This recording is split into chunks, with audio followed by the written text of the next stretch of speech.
Glória a Deus, eu tenho uma palavra no meu coração, quero compartilhar com você hoje. Então, se você pode, abra sua Bíblia aí, no segundo livro dos Reis, no capítulo 13, no versículo 14. Eles vão projetar no telão. O tema da nossa conversa de hoje é: por mim eu parava agora. Você pode dizer para quem está do seu lado: por mim eu parava agora? É difícil de falar isso, né? Diz assim, a profecia final de Eliseu. Quando Eliseu estava sofrendo da doença da qual morreria, Jeoás, rei de Israel, o visitou e chorou por ele, dizendo: meu pai, você era como carros de guerra de Israel e seus cavaleiros. Eliseu disse: pegue o arco e umas flechas. E o rei fez o que ele pediu. Então, Eliseu lhe disse: põe a mão sobre o arco. E pôs suas mãos sobre as mãos do rei. Em seguida, ordenou: abra a janela que dá para o leste. E o rei abriu. Depois, Eliseu disse: atire. E o rei atirou uma flecha. Essa é a flecha do Senhor, anunciou Eliseu. É uma flecha de vitória sobre a Síria, pois você conquistará completamente os sírios em Afec. Depois, Eliseu disse: agora pegue as outras flechas e atire-as contra o chão. O rei pegou as flechas e atirou-as contra o chão 3 vezes. Diga 3 vezes, por favor. O homem de Deus se irou com ele. Você deveria ter atirado contra o chão 5 ou 6 vezes, exclamou. Assim, teria sido os sírios até que fossem completamente destruídos. Agora, você será vitorioso apenas 3 vezes. Eliseu morreu e foi sepultado. Feche os seus olhos, se você pode. Senhor, essa é a tua palavra, e nessa noite em graça, pedimos que o Senhor fale conosco, que a tua palavra, que é poderosa, porque ela é que tem poder e viva, possa nos despertar para vivermos de uma forma ousada, intencional e, sobretudo, fazendo tudo aquilo que estiver ao nosso alcance. É o que nós te pedimos nessa noite, em nome de Jesus, amém. Por mim eu parava agora, é o tema da nossa conversa de hoje. E esse texto aqui fala sobre um dos momentos que a nação de Israel viveu. No reinado do rei Jeoás, um dos maiores desafios da sua vida. Era final já do tempo em que o profeta Eliseu profetizou sobre o reino do norte, capital Samaria. O rei Jeoás, ele era o terceiro na sucessão depois do reinado de Acabe. Ele vem da descendência de Jeú, o nome do seu pai Jeoacás. E assim como o seu pai, ele decidiu não seguir aquilo que era determinado pelo Senhor, temendo ao Senhor, colocando como prioridade diante da nação de Israel os princípios estabelecidos pelo Deus de Israel. E a Bíblia fala que com isso, em decorrência disso, muitos inimigos vieram contra ele. Os sírios foi o principal inimigo do rei Jeoás. E a Bíblia fala que um dos reis, Ben-Hadad III, começou a conquistar algumas cidades vizinhas ali, provavelmente na Galileia.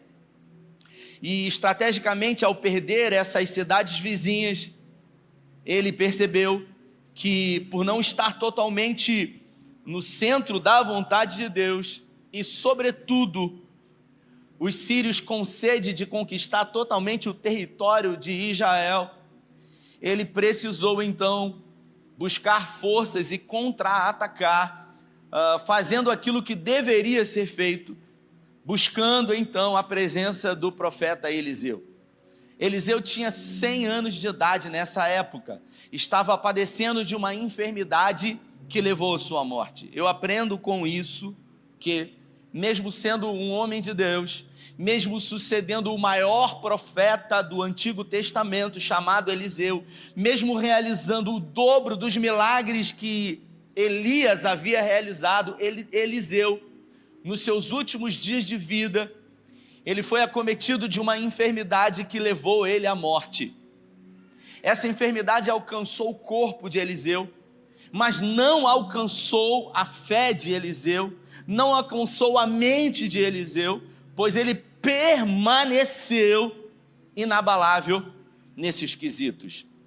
E o texto que eu acabei de ler diz que quando o rei Jeoás, desesperado, porque os sírios vinham contra ele, ele foi em busca de um auxílio espiritual no profeta, e ao chegar lá, ele viu o profeta totalmente moribundo em cima de uma cama. E ele se desesperou totalmente, chorando e gritando: ah, meu pai, o Senhor é como carros e cavaleiros para a nação de Israel. A esperança de Jeoás foi embora, porque a esperança de Jeoás era uma esperança que estava condicionada a um homem. E uma das primeiras coisas que eu gostaria de tratar nessa noite aqui conosco é que algumas pessoas, elas condicionam a sua fé, a sua esperança, a sua expectativa em homens. Alguns cristãos, alguns evangélicos, algumas pessoas, elas criam tantas expectativas em homens. E por isso, por circunstâncias da vida, quando esses homens, quando esses líderes religiosos, eles acabam caindo, essas pessoas também caem com eles, esmorecem a sua fé. Porque o texto diz que o rei Jeoás, ele foi à presença de Eliseu buscar ajuda. Ele condicionou a sua fé a Eliseu e não ao Deus de Eliseu. E quantas são as vezes que pessoas condicionam a sua fé aos pastores, aos líderes, as pessoas que de alguma forma são referências espirituais, quando na verdade a nossa fé deve estar condicionada somente a Deus. Então a primeira coisa que me chama a atenção é que algumas pessoas decidiram ter uma fé infantilizada, uma fé menina, uma fé infantilizada porque a criança, quando ela passa por dificuldades, ela sempre vai procurar o pai e a mãe, e é natural porque ela é criança, mas depois que ela cresce, de alguma forma ela aprende para quem ela deve buscar socorro. E muitas pessoas, elas ficam pelo meio do caminho por isso, queridos, porque não conseguem amadurecer a sua fé, porque a sua fé, ela sempre vai precisar passar por alguém. E o convite de Deus para as nossas vidas é que nós possamos nos relacionar diretamente com Ele. A sua fé em Cristo não pode passar por mim. E muitas igrejas acabam condicionando isso, dizendo que os pastores, que os líderes, eles têm poder, que eles têm que abençoar, que eles têm que orar por você. Mas quando na verdade a sua classificação como filho e filha de Deus já determina que é você que deve se relacionar com Ele. Não que você não tenha ou não possa pedir oração por pessoas, mas quando você entende que é Deus que faz na sua vida, que é somente Ele, que é por Ele, por meio dEle e para Ele, você vive de uma forma intencional, de uma forma madura. E aqui nós vemos algumas características nessa situação. Primeiro, uma fé reativa, uma fé dependente. em momentos de crise. E eu gostaria de chamar esse tipo de fé aqui, de fé como aquele instrumento que está ali, ó, vermelho. É uma fé extintor de incêndio. É uma fé que só é ativada quando está pegando fogo. Que aí você está no desespero, está acontecendo alguma coisa, você precisa correr, você pega aquela fé extintor de incêndio para tentar apagar o fogo com a sua fé. Esse tipo de fé só é utilizada na sua vida nos momentos de crise. Quando na verdade a Bíblia fala que sem fé é impossível agradar a Deus. A nossa fé precisa ser exercitada não somente nos momentos difíceis, não somente nos momentos ruins ou de impossibilidades, mas em todos os dias da nossa vida. Imagine se eu tenho uma fé extintor de incêndio. Eu vivo querendo apagar os incêndios da minha vida com ela, desesperado, torcendo para que o extintor ele tenha a classificação certa para o tipo de problema que eu tenho, porque se for parte elétrica não pode jogar água, tem que ser pó químico.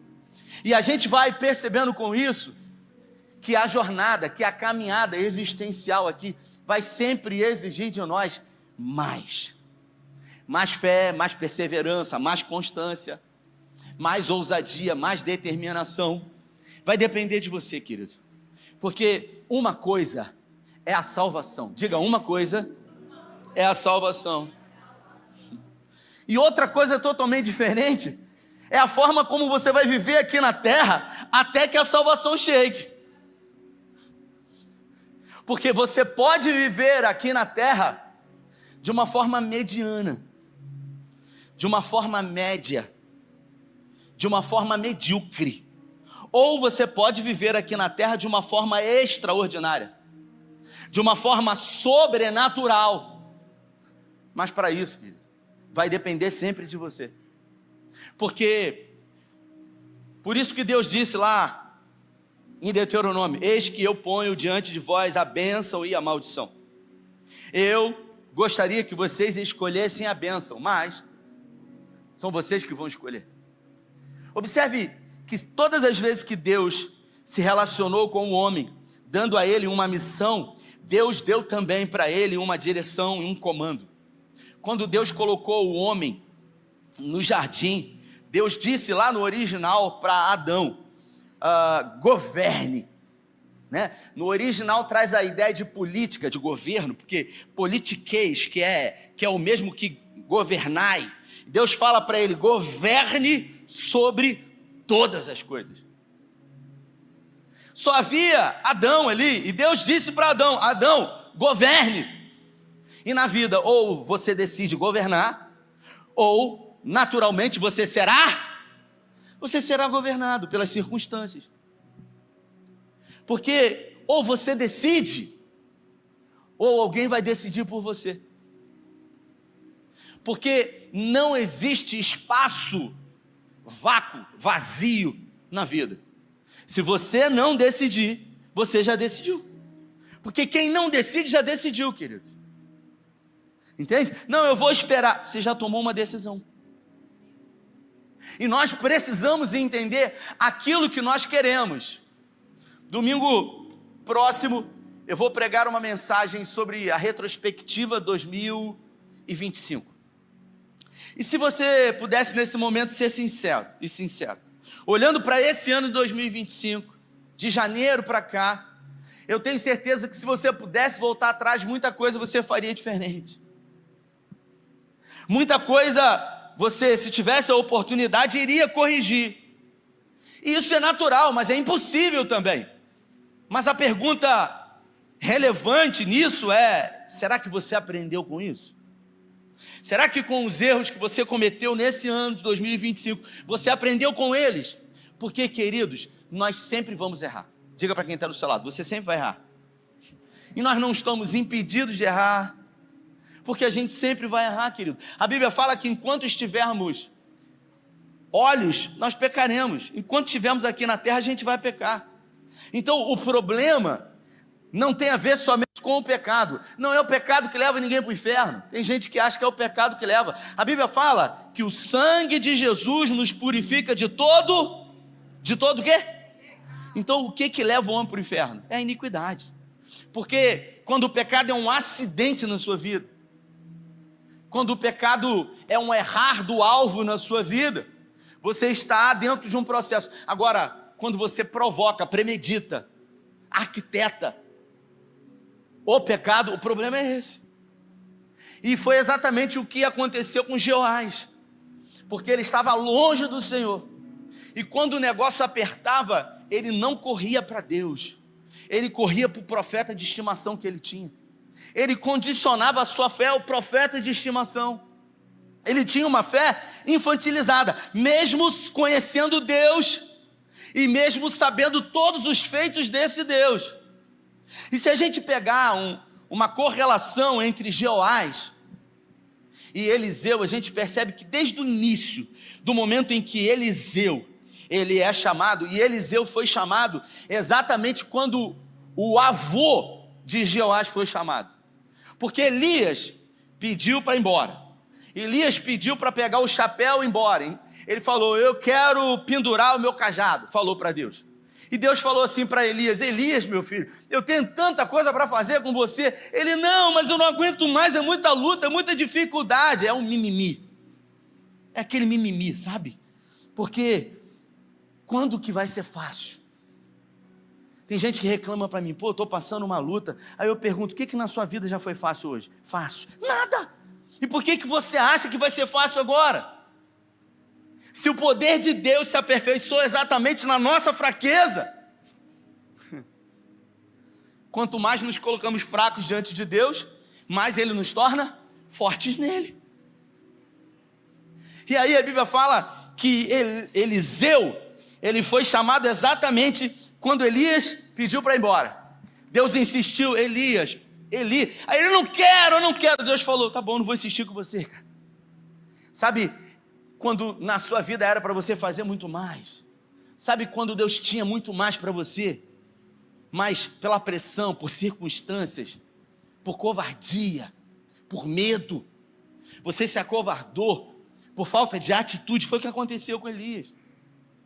Tanto é que Eliseu era rico, ele estava arando uma terra na 12ª junta de bois, eram 24 bois, só ali, família rica, uma família de classe média em Israel, na época tinha um boi, a família dele tinha 24 animais, só bois, ele estava na 12ª, e a Bíblia fala que Elias passou, jogou a capa sobre ele e ele entendeu tudo. O camarada estava dando o seu melhor naquilo que ele podia fazer até que uma outra oportunidade aparecesse para ele. Entende isso? Talvez na sua vida hoje, você não faça aquilo que você gostaria de fazer. Mas eu pergunto para você, você está fazendo o seu melhor até que a oportunidade de fazer aquilo que você quer fazer apareça? Nós temos aqui, posso usar você como exemplo, Jéssica? Jéssica se formou em Direito. Foi o que ela pôde na época. Mas o sonho da vida dela era ser dentista. Mas as circunstâncias e as situações permitiram que ela fizesse Direito. O que ela fez? Ela fez Direito e ela decidiu dar o melhor dela na condição que ela tinha. Até que uma oportunidade para que ela pudesse fazer aquilo que ela amava aparecesse. E aí, de repente, diga, de repente, uma oportunidade apareceu. E quando apareceu para ela, ela agarrou com todas as forças dela. E logo que ela começou a faculdade, tão sonhada para ela, tudo perfeito, com muita dificuldade, ela engravidou. Logo agora. Poxa, será que é da vontade de Deus? É aquelas pessoas que são místicas, elas estão na religião errada. Eu falei que um dia teve um irmão que veio falar comigo, eu preciso te falar uma coisa importante. De repente ele começou a tossir, aí ele falou, eu acho que não é de Deus para te falar. Eu falei, meu irmão, eu acho que você está na religião errada, você tem que ir para outra, cara. Pelo amor de Deus, cara. É gente que bate um vento, que achar que é Deus que acontece uma coisa, rapaz... É um misticismo louco. E aí Jéssica, grávida, precisou decidir, porque agora, grávida, logo agora, é aquelas coisas, puxa vida, logo agora, porque a vida não é fácil para ninguém. A gente sempre acha que é difícil para nós, a gente sempre condiciona a pressão, a maior pressão. Você sabe qual é a maior dor que existe na vida? Sabe qual é a pior dor que existe? A pior dor que existe, pergunta para quem está do seu lado, qual? Pergunta, me ajude a pregar. É a que eu estou sentindo agora, é a minha. Essa é a pior dor que existe, é a que eu estou sentindo agora, meu irmão. Não foi a que eu senti ontem, é a de agora. Essa é a pior dor que existe. E aí, Jéssica, numa conversa com o Glautinho, ele botou isso na mídia social. O que a gente vai fazer? A gente vai avançar.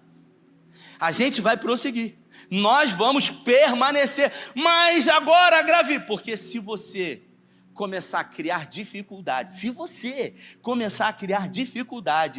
para os seus sonhos, para as promessas de Deus na sua vida, não tem ninguém que consiga convencer você. E aí Eliseu, que estava dando o seu melhor, arando a terra, que era rico, que tinha situação financeira, Elias passa a capa sobre ele, e ele fala o seguinte, a oportunidade chegou. Aí ele falou o seguinte, me permita, me despedir dos meus pais e ir contigo. Eu entendi. Eu estou esperando aqui, eu não sabia o que ia acontecer, o que eu sabia é que isso que eu estava fazendo eu não queria fazer, e até que a oportunidade aparecesse para eu fazer outra coisa, eu estava dando o meu melhor. E tem gente que acha que as oportunidades vão surgir não dando o melhor. Você tem um trabalho que talvez não é aquilo que você gostaria, e você não desenvolve o seu melhor. Sabe quando que uma outra oportunidade... Não, porque quando a outra oportunidade sonhada aparecer, aí sim eu vou dar o meu melhor. Isso não existe. Se você... A Bíblia fala, aquilo que vier a tua mão para fazer, faça com toda a sua... Diga força, toda a sua força. Foi Salomão que falou isso.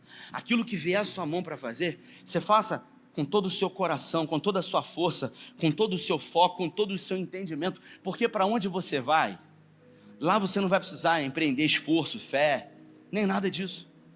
Elias lançou a capa sobre ele falou, vou contigo, me permita me despedir dos meus pais. Aí Elias falou, vai, mas você sabe o que eu fiz, né? A conversa foi essa, eles quase não falaram, foi só sinais, quase que libras.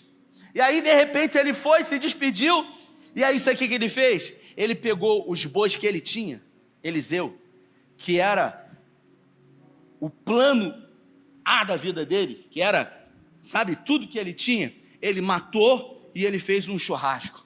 Ele falou o seguinte, agora não tem mais como voltar atrás, sabe? Você sabe qual o problema da nossa vida? É o plano B, cara. É gente que faz um monte de plano, que se der errado aqui, aí... Bate um vento, você fala, não é da vontade de Deus, você já pula para cá. Aí bate mais um vento, não é da vontade de Deus, talvez Deus queira. E aí, com isso a gente não consegue ser constante.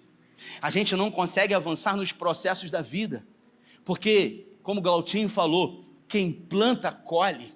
Mas quem planta antes de colher, tem que depois de plantar, entender que existe diga processo, ou tempo. Um tempo. E esse tempo não precisa ser necessariamente de espera. Pode ser um tempo de esperançar, para que você cuide e para que você continue fazendo alguma coisa. E aí, depois de 10 anos caminhando junto com Eliseu, com Elias, Eliseu foi o ajudante dele. Elias simplesmente diz para Eliseu, queria te agradecer, Eliseu, porque nesses 10 anos que você caminhou comigo, você teve a oportunidade de aprender muita coisa e você me serviu, sabe, como um ajudante incrível, extraordinário. Então, eu já estou para ir embora, e antes de eu ir embora, eu queria abençoar a sua vida. Eu queria fazer alguma coisa por você. Ele já tinha feito por tantas pessoas estranhas, e ele agora decidiu fazer por um companheiro que estava 10 anos com ele. E aí ele falou, se tiver alguma coisa que eu possa fazer por você, antes de eu ir, você me fala. Aí Eliseu teve coragem, diga coragem. Ele teve coragem de pedir aquilo que ele queria. ele falou assim: eu quero fazer o dobro do que você fez. É gente que não tem nem coragem de levantar a mão para poder pegar um devocional, porque fica com vergonha.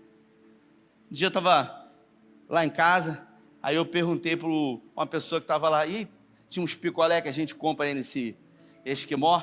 Aí eu falei assim: tem picolé, você quer de quê? Ele falou assim: qualquer um. Eu falei: meu irmão, tem atitude. Não, dá o que você quiser aí. É gente que não tem coragem. É gente que tem dificuldade de dizer o que quer. Você imagina na sua relação com Deus, se você tem dificuldade de falar para Deus os seus sonhos, se você tem medo de ser frustrado e por isso não compartilha com Ele os desejos do seu coração, se você tem vergonha de compartilhar com o seu pai, como é que a gente vai viver? E a Bíblia fala que ele ficou 10 anos e ele fez 13 grandes milagres. Quantos milagres ele fez? Ele 13 milagres, porque Elias tinha realizado 7 milagres. Eliseu fez 13 grandes milagres. E a palavra profética, ela tem poder. E a Bíblia fala que quando ele morreu, o corpo dele foi colocado. E algum tempo depois, um homem morto foi colocado na cova. Quando ele desceu e tocou nos ossos de Eliseu, o cara viveu, o cara ressuscitou. Quantos milagres Eliseu realizou?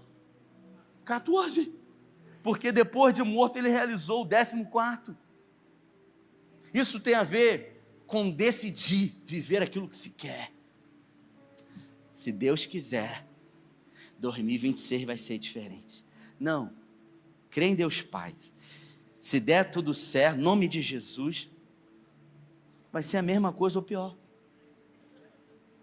Está amarrado, vai soltar. Por quê?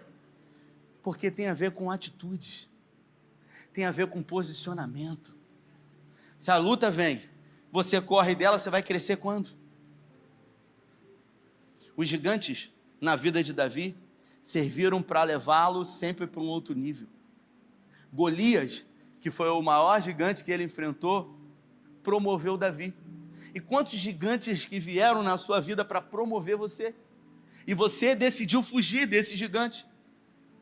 A Bíblia fala que ele, com 100 anos de idade, moribundo, em cima de uma cama, aí Joás chega lá desesperado: Eliseu, os sírios estão vindo contra a gente, pelo amor de Deus, nos ajuda. Aí Eliseu: oi, pode falar. O cara não conseguia nem se levantar, estava moribundo na cama, enfermo. Aí ele, pelo amor de Deus, quando ele viu, ele falou: pô, vim aqui te pedir ajuda, cara. Você está pior do que eu, rapaz. Você já está indo embora. Aí ele começou a chorar. A Bíblia fala isso, porque a fé dele estava condicionada num homem, e não um Deus. E aí, Eliseu na hora falou assim: pega o arco e a flecha. Aí ele pegou. Aí ele falou o seguinte: abra a janela. Estava tudo fechado. Sabe quando na sua vida você não consegue ver uma saída? É nesse momento que você precisa agir por fé, que você precisa tomar um posicionamento, uma atitude por fé. Hoje, um rapaz me mandou uma mensagem, um amigo de infância. Quando eu me converti lá na Metodista, eu tive a oportunidade de conhecê-lo. Depois, ele escolheu caminhos profissionais, que a gente não se viu mais, e aí depois ele veio caminhar conosco aqui na igreja. Mas pensa num cara pereba na escola, ruim de estudar. Sabe aquele cara que tinha dificuldade? Ele tinha dificuldade na escola. Tinha dificuldade de aprendizagem. Ele era ruim. Aquele cara que só passava na raspa, vivia em recuperação.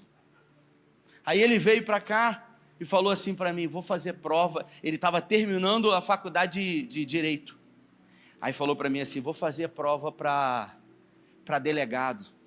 Aí eu por dentro falei assim: rapaz... Sabe quando a pessoa fala com você e você fala assim: rapaz, cara, tudo é possível o quê?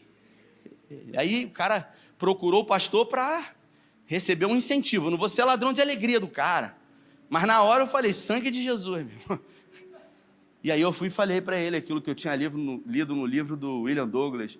Eu falei, para passar num concurso público não precisa estudar muito. Aí ele falou, não. Eu falei, não, só precisa estudar até passar. Depois que você passou, você não precisa estudar mais. Agora, eu disse para ele, você vai ser delegado um dia se... O cara já fez assim, achando que era a profecia da vida, né? Vai botar a mão na cabeça dele, vai derramar o óleo do chifre, a unção da sabedoria vai vir. Não mete a mão no livro e mete a cara nele, não.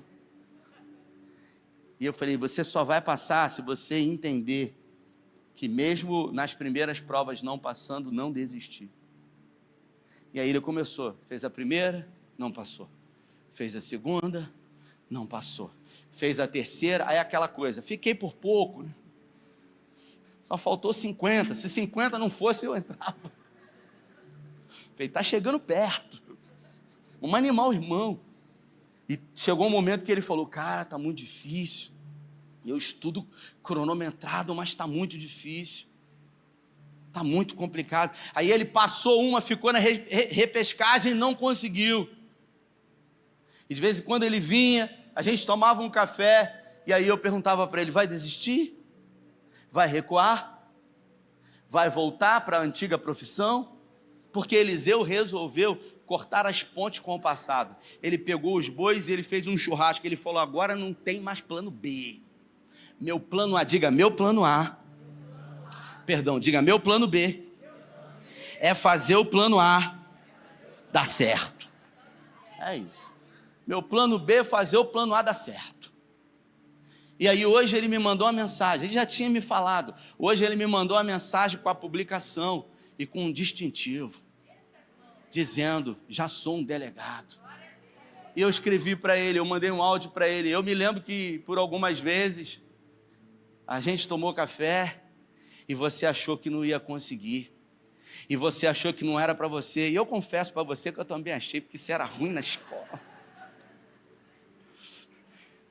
Mas tem a ver com determinação, tem a ver com perseverança, tem a ver com constância, tem a ver com decisão, tem a ver com vontade, diga vontade.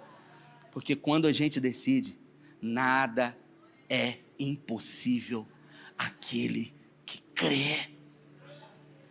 E a Bíblia fala que Jeoás, ele pega as flechas, coloca na mão de Eliseu, Eliseu com as mãos totalmente trêmulas, quem sabe, segurou sobre as mãos de Jeoás, abriu a janela em direção ao oeste e lançou a flecha e disse, flecha da vitória.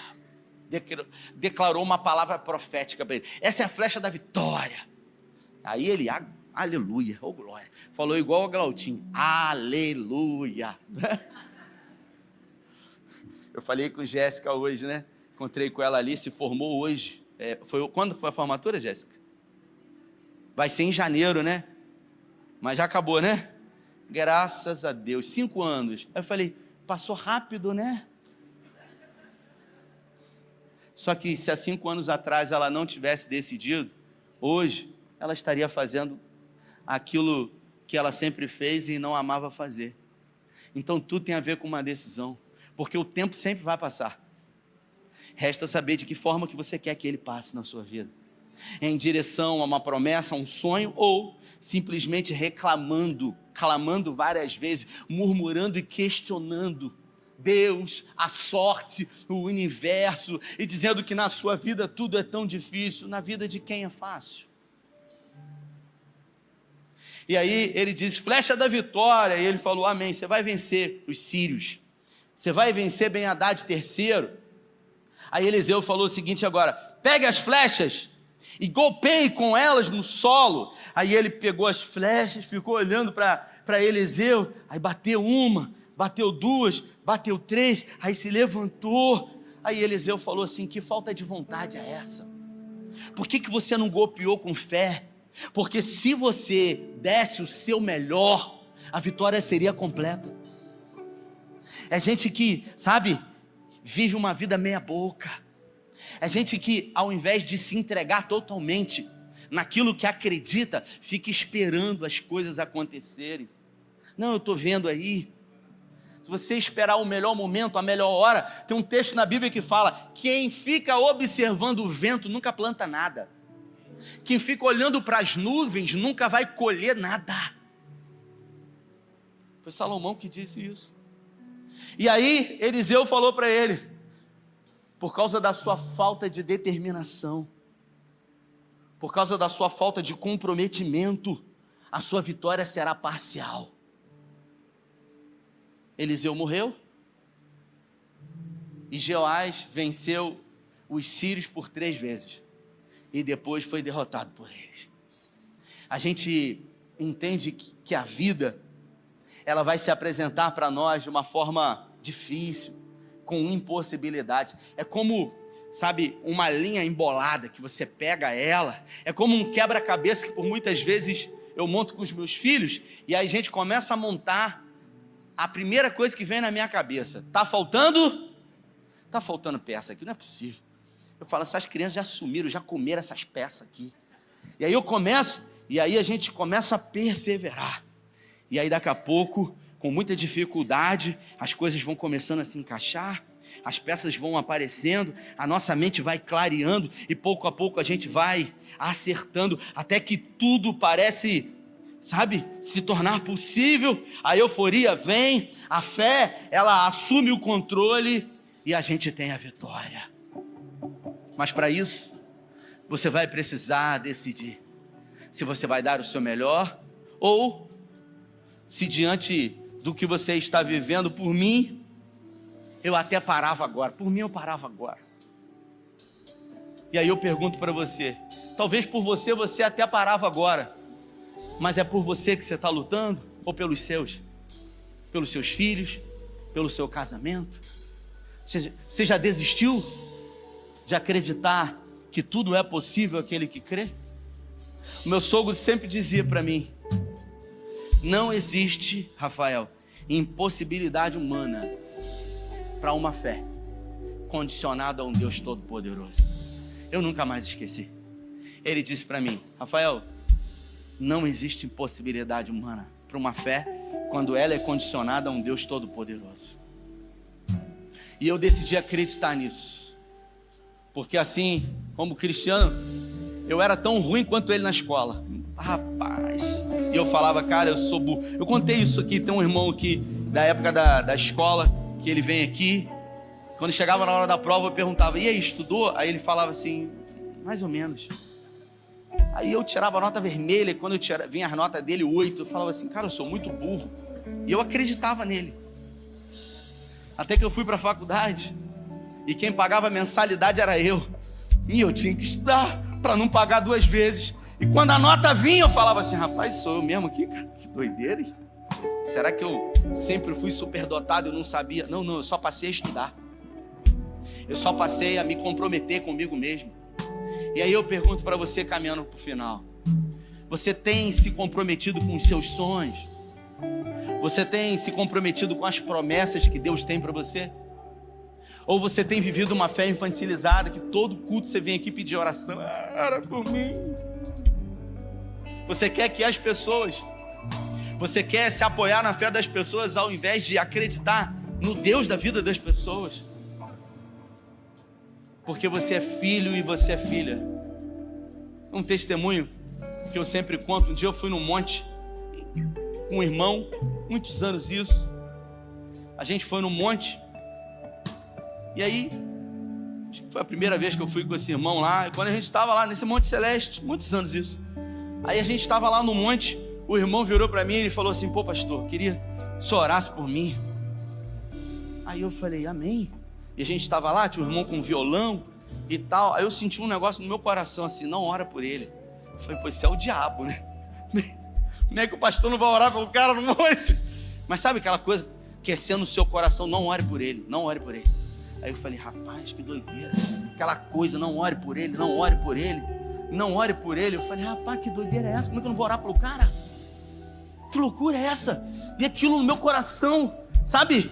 E a gente ali, e aí eu fingindo já que estava orando pro irmão, né? Eu dei aquela de espiritual. Eu falei assim, meu Deus, pra ele.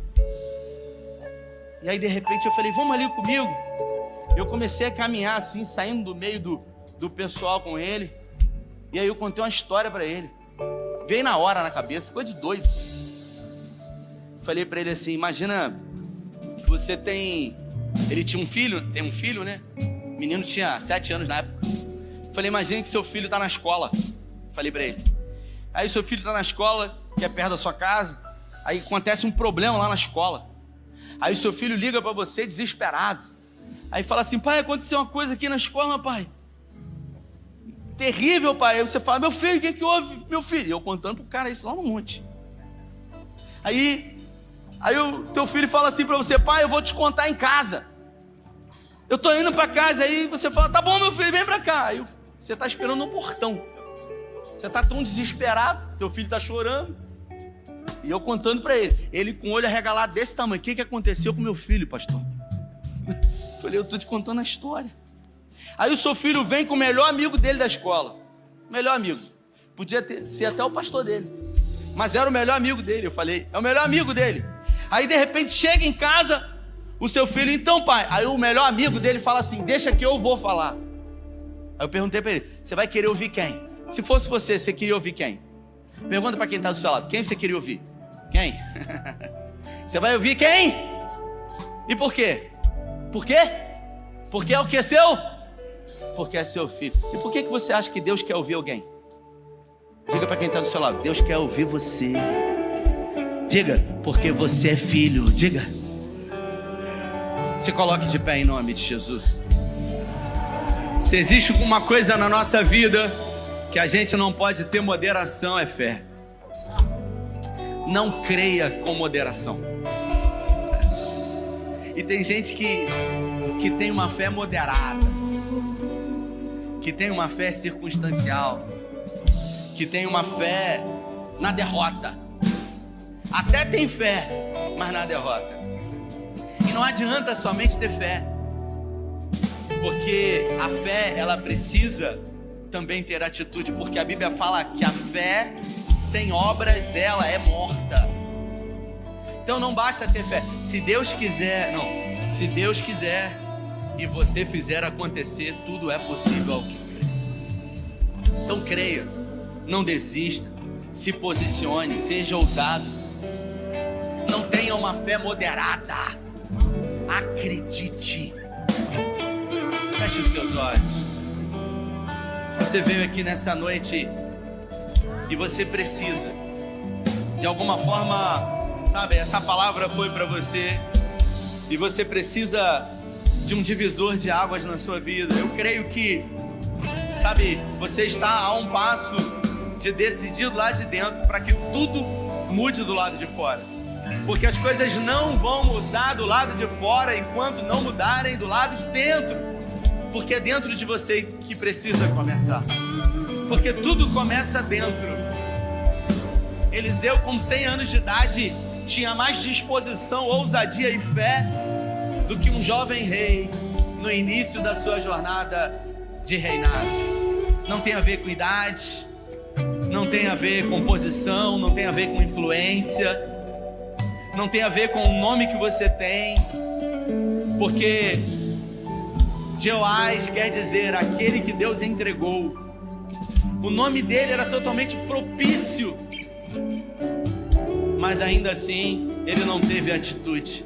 Teve uma fé moderada, uma fé infantilizada.